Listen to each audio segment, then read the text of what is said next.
সেদিন আমি মেসেঞ্জারে ঢুকলাম, মেসেজে গিয়ে আমি একটি মেসেজ পেলাম, যেটা একজন মেয়ের মেসেজ ছিল, অনেক লম্বা মেসেজ, এবং এই মেসেজে একটা সুন্দর মেসেজ যেটা আমি তোমাদেরকে শেয়ার করতে চাই, যেটা অনলাইনে যাবে, অনেক মেয়েরা এটা শুনবে, অনেক বোনরা এটা শুনবে, অনেক কিছু শেখার আছে।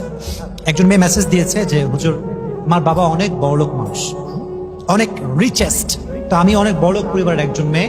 আমার ফার্স্ট বিয়েটা হয় বাবা মায়ের ইচ্ছায়। আব্বা আম্মা একজন ছেলে দেখে আমাকে বিয়ে দেয়।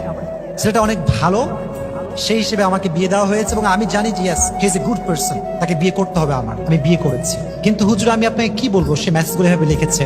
বিয়ের পর দেখলাম যে তার character is totally has changed, পরিবর্তন হয়ে গিয়েছে। তার কথাবার্তা আগের মতো নেই, তার অ্যাটিটিউড চেঞ্জ। ওয়াইফের সঙ্গে যে বিনয়ের সঙ্গে কথা বলতে হয়, ভালোবেসে কথা বলতে হয়, এটা সে বোঝেই না, জানেই না। আমি অনেক ছোট ছিলাম সে সময়ের কথা, তো আমি কিছু বুঝতাম না যে আসলে স্বামী এরকম কেন করে। একটু বড় হওয়ার পরে বুঝতে পারলাম ছেলেটা আসলে আমাকে বিয়ে করে নাই, আমার বাবার টাকাকে বিয়ে করছে। সে আমার সঙ্গে বিয়ে বসে নাই, টাকার সঙ্গে বিয়ে বসেছে। তো আমার আব্বা এরই মাঝে, মানে এই বিয়ের মাঝেই তাকে এত কিছু দিয়েছে যে তাকে আর ডান বাম তাকাতে হবে না। তো সে আমাকে পরোয়া করে না। অনেক দিন ট্রাই করেছি কনভিন্স করার, তার সঙ্গে মানিয়ে থাকা। মেয়েরা অনেক মানিয়ে থাকে, পরিবার, হাজারো পরিবার টিকে আছে শুধুমাত্র একটা নারীর ইচ্ছার উপরে। নারী সবসময় বলে সরি, সবসময় মাথা থেকে নিচের দিকে অলওয়েজ মাফ চেয়ে চলে, তাই পরিবারটা টিকে আছে। না, কিছু স্বামী এত খারাপ, নারী যদি ধৈর্যশীল না হতো, লক্ষ লক্ষ পরিবারে আজকে ডিভোর্স হয়ে যেত। ঠিক না বলেন যুবক? তারা সবর করে থাকে বলে অনেক পরিবার টিকে আছে। তো সে বলল, হুজুর, আফটার লং টাইম আমি বুঝতে পারলাম যে না, actually he is not perfect man for me, I need to take divorce. এটা ছাড়া কোনো অপশন আমার কাছে নেই। তো আমি অনেক বাবাকে বুঝিয়ে, অনেক কষ্ট করে আমি ডিভোর্স নিয়েছি। যুবক ভাইয়েরা, কি নিয়েছি? ডিভোর্স নিয়েছি। এখানেই কিন্তু কথা শেষ না। এখানে শেষ হলে আমি বলতাম যে এটা আমি কখনো ওয়াজ মাহফিলে বলবো না, কাউকে বোঝাতেও যাবে না, because it's a common story. স্বাভাবিকভাবে এটা হয়ে থাকে, মাঝে মাঝেই হয়। পরে এই মেয়েটা ডিভোর্স হওয়ার পরে, একজন মেয়ে একা কয়দিন থাকতে পারে ভাই? বিশেষ করে যে মেয়েদের বিয়ে হয়ে যায়, তাদের আচরণটা পরিবর্তন হয়ে যায়, মাইন্ডসেট পরিবর্তন হয়ে যায়। তারা তখন জীবন সঙ্গী ছাড়া থাকতে পারে না। আমরা যারা সিঙ্গেল, আমরা আগেও সিঙ্গেল, এখনো সিঙ্গেল, থাকলেও কি না থাকলেও কি, আমরা ওইটা বুঝিই না।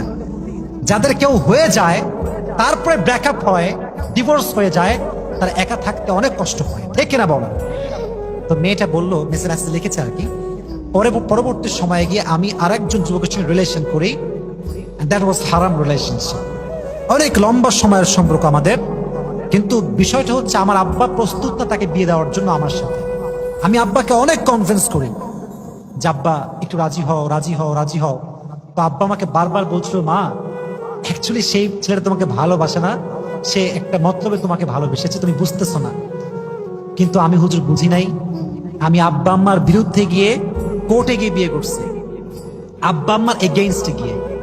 কিন্তু বাবা মা তো ভালোবাসে সন্তানকে, কয়দিন না মেনে থাকতে পারে বলেন? একটা সময় গিয়ে মানতে বাধ্য হয়ে যায়। তো সেই মেয়েকে বিয়ের কিছুদিন পরে, একটা মাত্র মেয়ে সন্তান যার একটা হয়, চাই সে ছেলে হোক কিংবা মেয়ে হোক, আব্বা আম্মা তার প্রতি সবসময় দুর্বল থাকে। যেমন আমি, আমার বাবার একটাই ছেলে হচ্ছে আমি। আমি উল্টা করলেও আব্বা আমার ভালোবাসে, ঠিক করলেও ভালোবাসে, কারণ আমি একটাই ছেলে। একটা ছেলে যার হয়, কি যে উইকনেস কাজ করে, ওইটা বাবা মা বোঝে, আর কেউ বোঝে না। তো পরবর্তী সময় যেটা আমি মেসেজে পড়লাম, সেই মেয়েটাকে আব্বা লাস্টে বাসায় উঠায় নিয়ে আসছে, মেনে নিয়েছে। এবং এটাই ছিল হচ্ছে ছেলের চাল। ছেলে চেয়েছিল যে কোনো মতো আব্বা মানলেই হয়। তখন আমার দাবি দেওয়া শুরু হলো যে আমি আসলে কি চাই। ছেলেটা পরে বাইক নিয়েছে, মোটা অঙ্কের টাকা নিয়েছে। যখন সব নেওয়া শেষ, শুরু হয়ে গিয়েছে বাজে ব্যবহার। তবে মেয়েরা প্রথম সংসারে যেই পরিমাণ অভিযোগ করে, দ্বিতীয় সংসারে কিন্তু সেই পরিমাণ অভিযোগ করে না। প্রথম সংসার যেমন একটুতেই অধৈর্য হয়ে যায়, দ্বিতীয় সংসারে কিন্তু তার চরিত্র পরিবর্তন হয়ে যায়। হাজার কষ্ট পেলেও চুপ থাকে। ঠিক না বলেন? তো বললো, হুজুর, আমি অনেক ধৈর্য ধরেছি। পরের ঘটনা, সেটা নাকি বলেছে যে আমাকে 50 লাখ টাকা দিলে আমি আপনার মেয়ের সঙ্গে সংসার করবো, না হয় করবো না। এবং আমি অবাক হলাম, বাবা মেয়েকে কতটা ভালোবাসে আপনি চিন্তা করেন। পরে নাকি ওর বাবা অনেক ম্যানেজ করে প্রায় নাকি 30 লাখ টাকা, 40 লাখ টাকা তাকে দিয়ে, ছেলেকে দিয়েছে আর কি, যে ঠিক আছে, আমার মেয়ে যেটা আগে বিয়ে হয়েছে একবার, আবার ডিভোর্স হয়, তো খুব খারাপ জিনিস, তো খুব খারাপ বিষয় এটা। আব্বা তো এটা মানতে পারবে না। পরে মেয়েটাকে সে আবার রেখেছে ওখানে।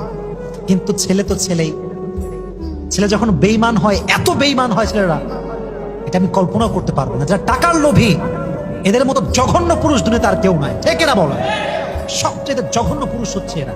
এরা এত নিম্ন লেভেলে যেতে পারে, আপনি ইউ কান্ট ইমাজিন ম্যান, আপনি কল্পনাই করতে পারবেন না।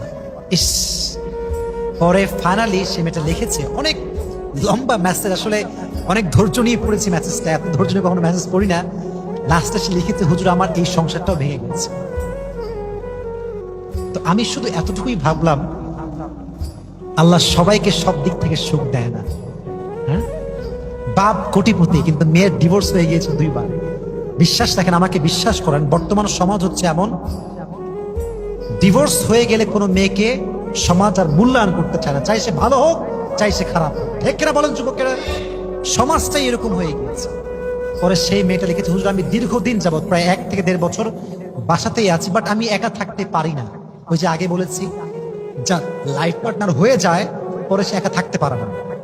পরে মেয়েটা আমাকে লিখেছে, হুজুর আমি কি করতে পারি, আপনি একটু আমাকে হেল্প করেন, কোন দিনদার কাউকে আমি পাই কিনা, এরকম আমাকে হেল্প করেন। কিন্তু আমি ভাবতেছি, এইটা যুব সমাজে এখন আমাদের যে লেভেল, আমাদের যে চিন্তাধারা, একবার ডিভোর্স হইলে কেউ বিয়ে করতে চায় না। যে মেয়ে 2 বার ডিভোর্স মানে জীবনে পেয়েছে তাকে কে বিয়ে করবে? সমস্যা আর কি। সব যুবক তো টাকা পয়সা চায় না, ভালো বউ তো সবাই চায়। যুবক ভাইরা চায় কি চায় না? চায়। এজন্য আমি বোনদেরকে বলব, বোন যাকে বিয়ে করছেন একটু ভাবেন যে সে আপনাকে বিয়ে করছে না, আপনাকে আপনার বাপের টাকাকে বিয়ে করছে, খুব খেয়াল করবেন। অনেক যুবক ভাবে যে খালি একটা বড়লোকের মেয়ে পাইলেই হয়, টাকা পয়সা নিব, যৌতুক নিব, ইস্টাবলিশ আমি হয়ে যাব যখন, বাস আই উইল লিভ, আমি পালাবো, আমাকে আর কেউ খুঁজে পাবে না। এরকম বদমাইশ গাদ্দার যুবক আপনার বাংলাদেশে আছে না নাই? আপনার বলো না কেন, আছে না নাই? অনেক আছে। তবে মাথায় রাখবেন, আল্লাহর মায়ের হচ্ছে সবচেয়ে বড় মায়ের। আল্লাহ কাউরে ধরে না, ধরলে কিন্তু যেই দিন আপনার আল্লাহ ধরবে সেদিন একদম কায়েদ করে ফেলবে। মনে করছেন টাকা মেরে খাবেন, বেঈমানি করবেন, বিশ্বাসঘাতকতা করবেন, and you will be the most happy person in the world? No, no, no, no, no, no. এটা হতে পারে না। বেঈমান কখনো সুখী হতে পারে না, গাদ্দার কখনো সুখী হতে পারে না। যে মানুষের বিশ্বাস নিয়ে খেলে, তাকে একদিন আল্লাহ এমন ভাবে ধরে, তাকে সমস্ত কিছু থেকে নিঃশেষ করে ছেড়ে দেয়, ঠিক এরা বলে। আল্লাহ যুবকদেরকে হেদায়াত দান করুন, সকলেই পড়ে আমিন। যেই মেয়েগুলো ডিভোর্স হয়ে গিয়েছে, তালাক প্রাপ্তা মেয়ে, আল্লাহ প্রত্যেকটা মেয়েকে ধৈর্যশীল হয়ে তাদের জীবনকে চালাবার তৌফিক দান করে, সকলেই মন খুলে পড়ে আমিন। যুবক ভাইরা, আজকে ভাই বেঈমানি করো না কারোর সাথে, হ্যাঁ? করো না। এটা করে আসলে শান্তি পাবা না। সাময়িক সুখের জন্য কিছু করে আজীবনের সুখ হারানো যাবে না। যে কথাগুলো বললাম, নারীদের পর্দা লাগবে, বেঈমান পুরুষ থেকে বেঁচে থাকা লাগবে। আল্লাহ বোনদেরকে হেফাজত করুন, সকলেই পড়ে আমিন।